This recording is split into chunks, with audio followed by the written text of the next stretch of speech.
Let me ask you a question about tequila, because that's kind of why we're here. My favorite topic, yeah. There you are, yes. I know what a real tequila tastes like. Mm-hmm. Unfortunately, there are a lot of people that don't because of that stigma that, because, most people have been exposed to that one tequila.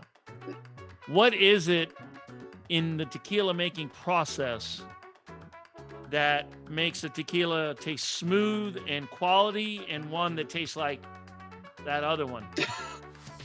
I mean, so we deal with that a lot. There's everybody, it seems like everybody has a tequila story, a bad tequila story back in 1971 on spring break, and you just had a bad tequila, which the problem is it was overconsumption. It was a mixto tequila, which is typically 51% sugar and then 49% tequila or agave. So that's what a mixto is. It's a mix of sugar and tequila.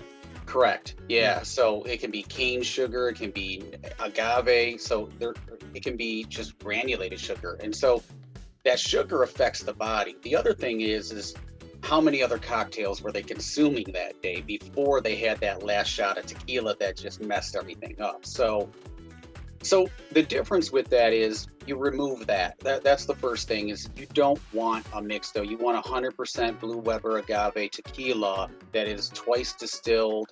Particularly there's three options. You can do a lowland, you can do a highland, and that's where they grow the agave.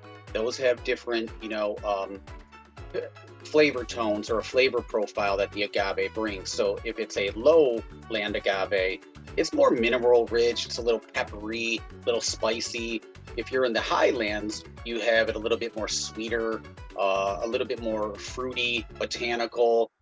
And then you have, what we do is we use a blend of the highland and the lowland to kind of merge those together and give it a very smooth taste. We twice distill it, and then it's oxygenated as well to take out those impurities. And that's really where the stereotypes and the stigmas come from, is the mixtos and then the impurities. But the impurities speak to any spirit out there. I mean, you have cheap vodkas that are not pure, whiskeys and bourbons that just aren't good. So those are the things that differentiate a bad and a good tequila and a great tequila.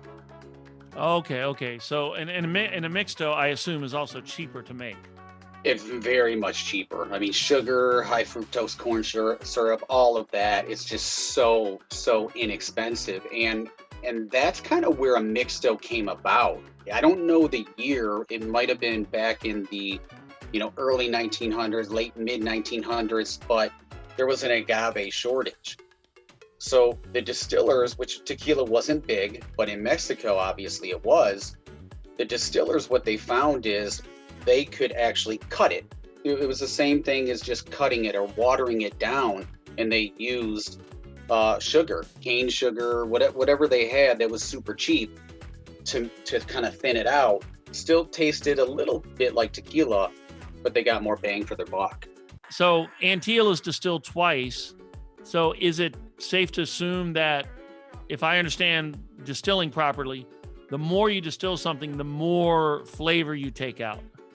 Yeah, that's correct. So there are some tequila brands that do distill 3 times, but the majority is twice distilled, because you really want to taste that agave, that nice, sweet, cooked agave.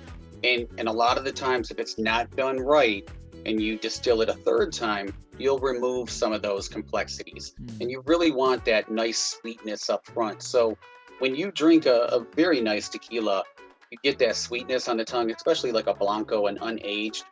You're going to get that sweet, and it's going to almost be vegetal. It's going to taste like pure agave, like you just roasted it. And that's what you're looking for. That 3rd distillation can sometimes rip it out.